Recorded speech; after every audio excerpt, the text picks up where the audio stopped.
Okay, so this video is going to be about how to check a refrigeration compressor that has, if you suspect that it has bad compression. So basically, um, you know, customer complains that, the system is, the performance is working poor.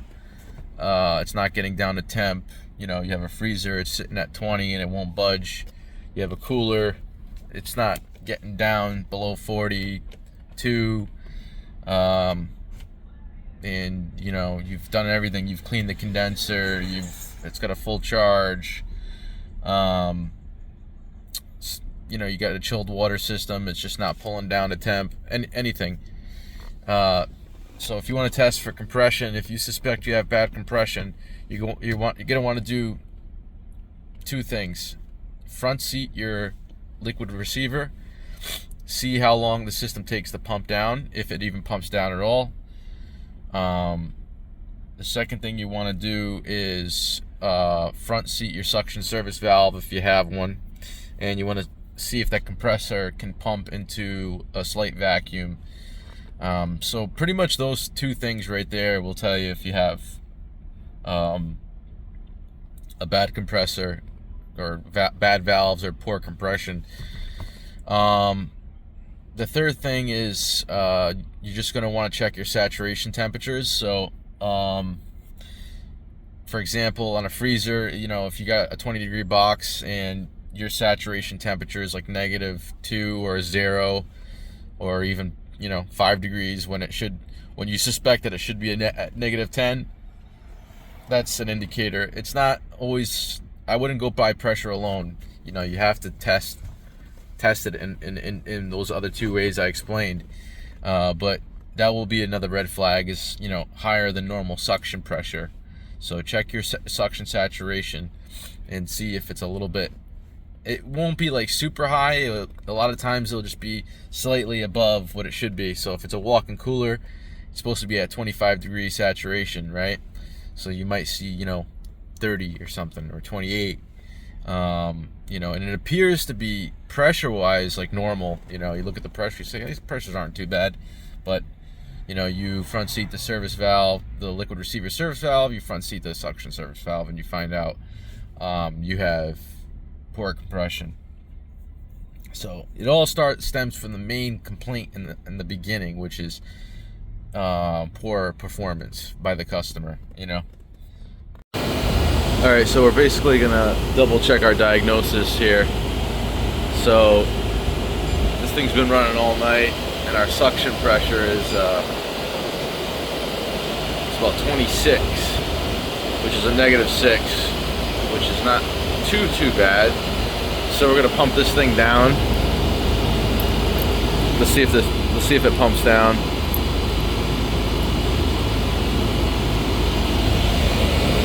Look at a full sight glass.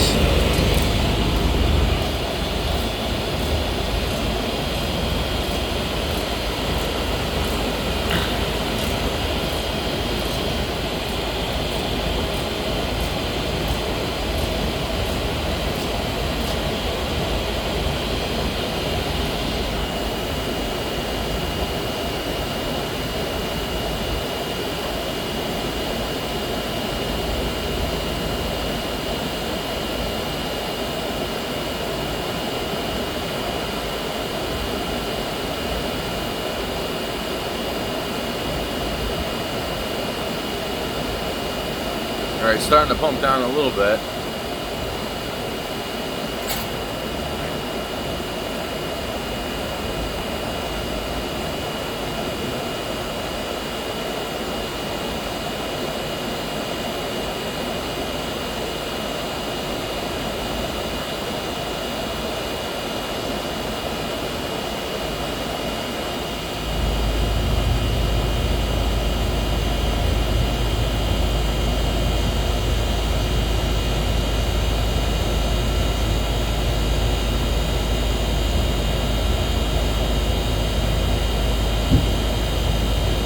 Really trying.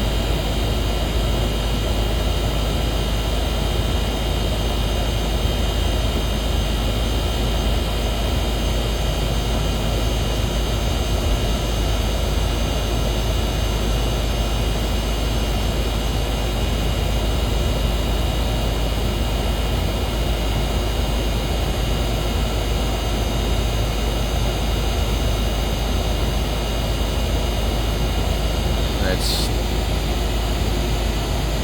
pretty much getting stuck there.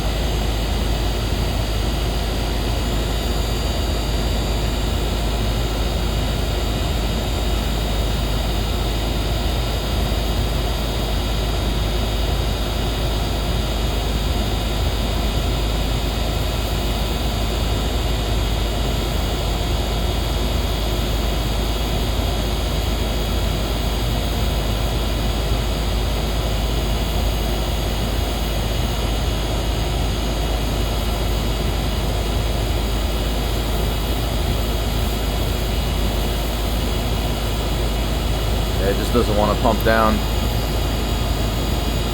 So what I'm going to do actually is yeah,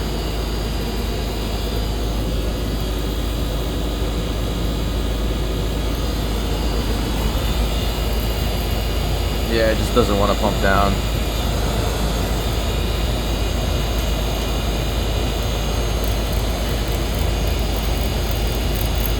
Alright, I'm going to open up the receiver again.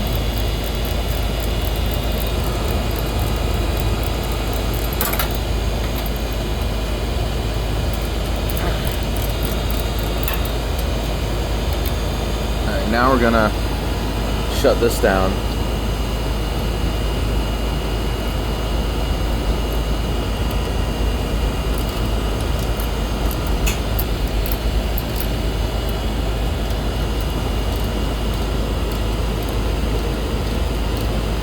Let's see if it pulls into a vacuum.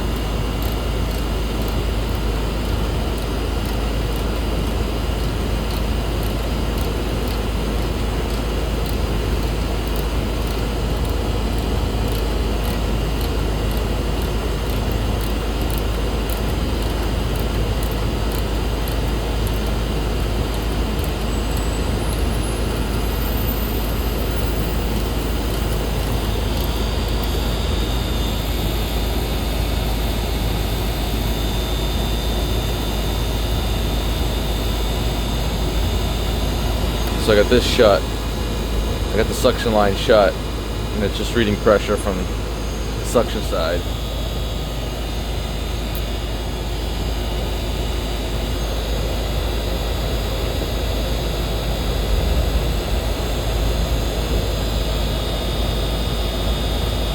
It just doesn't want to pull from the suction. Now we'll turn it off.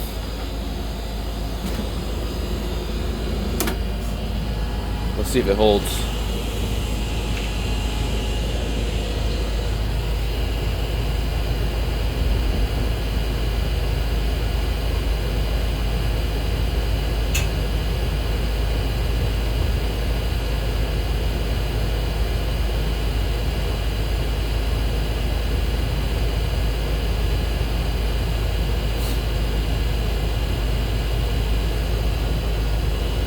Seems like it's still pulling down. All right, we'll get the recovery equipment and we'll replace this compressor. All right, we're gonna recover.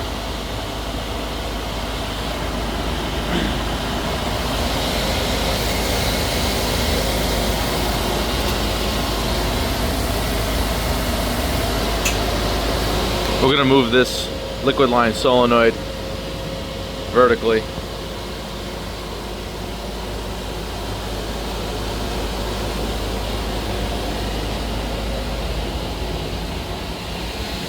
This is a furnace that I put in.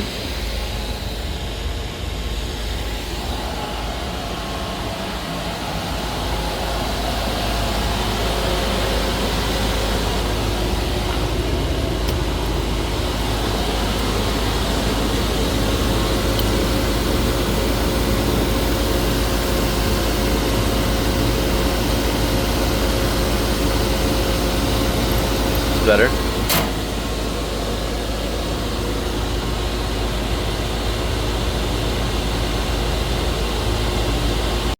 Alright, I got all the gas recovered. There's about 11 pounds in there. So I'm gonna unsweat the compressor and I'm gonna unsweat the dryer. I'm gonna move this solenoid up here because, in case you didn't know, vertical solenoids don't like to close. Not saying it's not closing, but they really, from my experience, they really don't work well in this position. So I'm going to put it here, and we're just going to get some zip ties and secure it. Alright, we got our new compressor in. We got Viper heat blocking putty on the dryer too. It's, I mean, the dryer, it's inside, it's not a big deal if we burn it, but it's always good practice. And then this, I've actually melted the whole fitting off one time, so I always try to protect it when I can. So let's sweat this in. I got the new contactor in already, and we're gonna move that solenoid and we should be off to the races. All right, so we're pretty much done now. We're at 600 microns. Got a new dryer.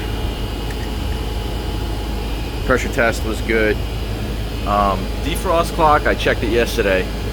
So I'm gonna secure this liquid line. I got the wire for the solenoid extended. So I'm gonna zip tie this as neat as I can, and then I gotta head to another job, and I gotta get this thing running because the freezer's already at 30 degrees. So yeah. Alright, we got it started. We got our bump starts first on these indoor Copeland units. So I'm gonna flash in sight glass. So we're gonna add the rest of this bottle. We got an accumulator, so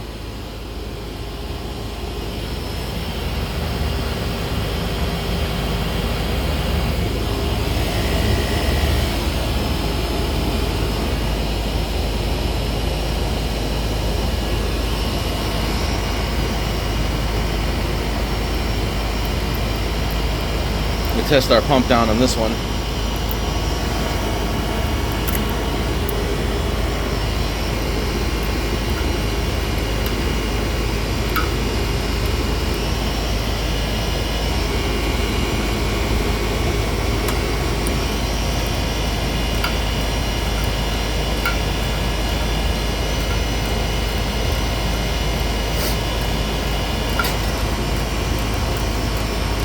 See how this pump down does. Okay.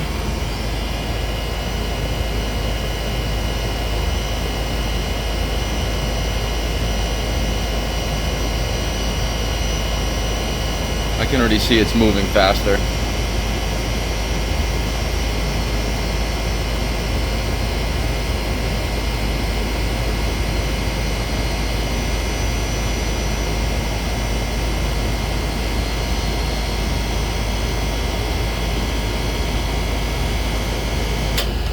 Much better. Let's open this back up.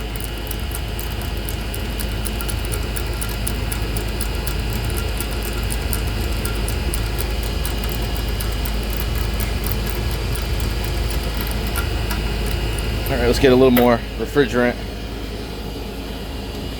This is empty.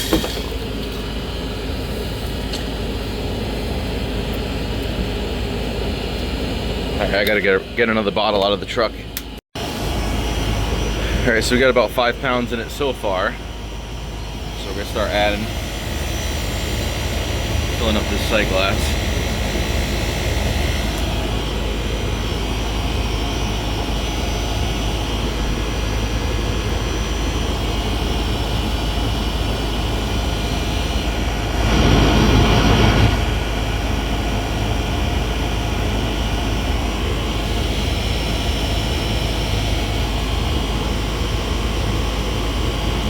Bottle's cold. It just came from the van, so it doesn't want to feed in too fast.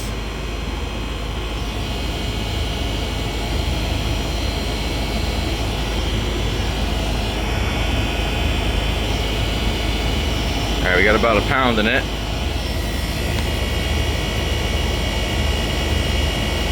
We're still flashing. So we'll throw a little more.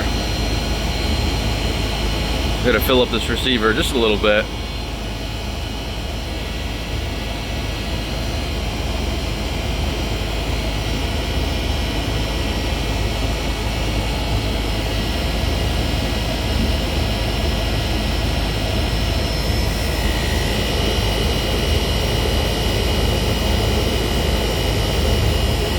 Alright, it's 2 pounds. So we'll turn it off, see what our suction is. Alright, head pressure's coming up.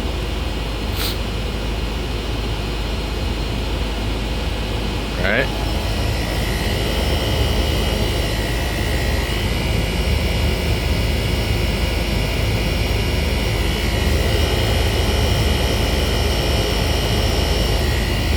Just about full now, so we're gonna just even it out at 3. I might throw another pound in. This is our other condenser fan.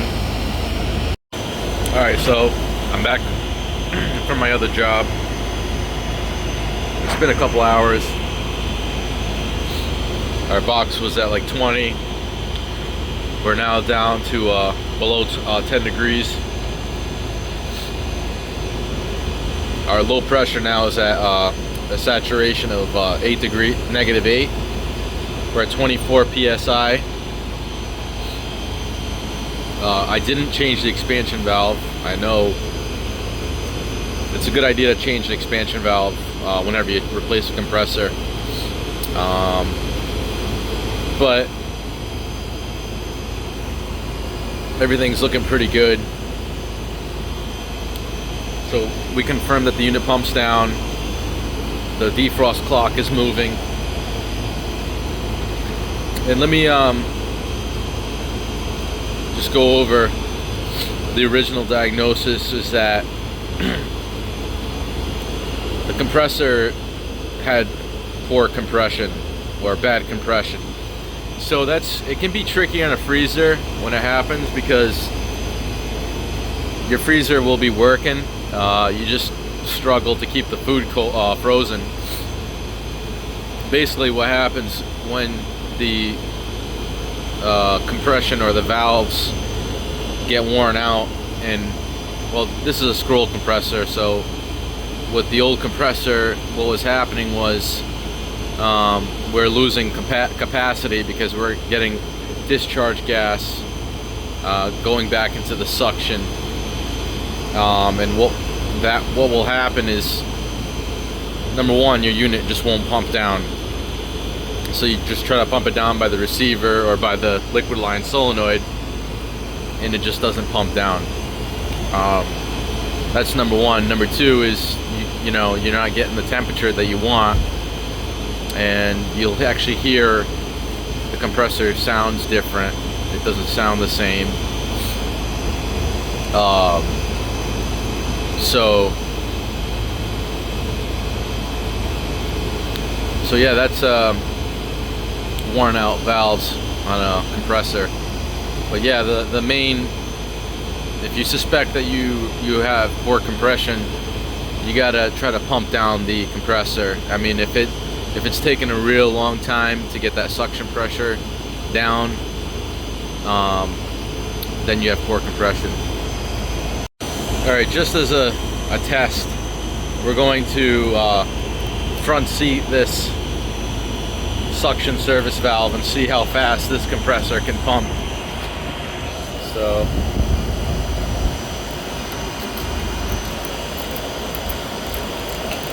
I don't know if you, earlier on in the video, it was taking a real long time even from the suction service valve to draw a vacuum.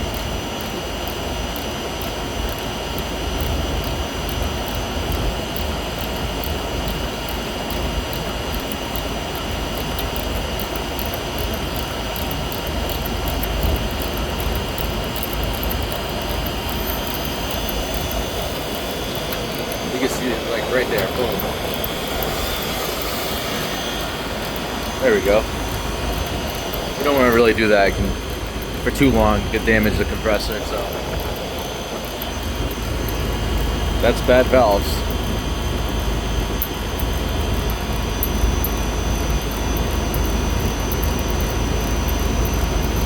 That's probably a better.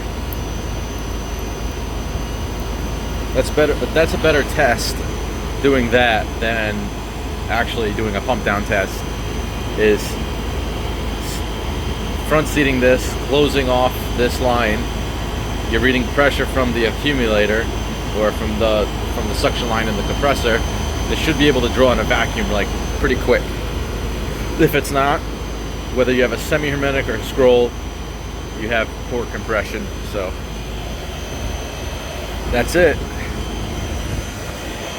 Sight glass is full, dryer is replaced, new contactor, new compressor. Everything is functioning as it should. Hope you enjoyed the video.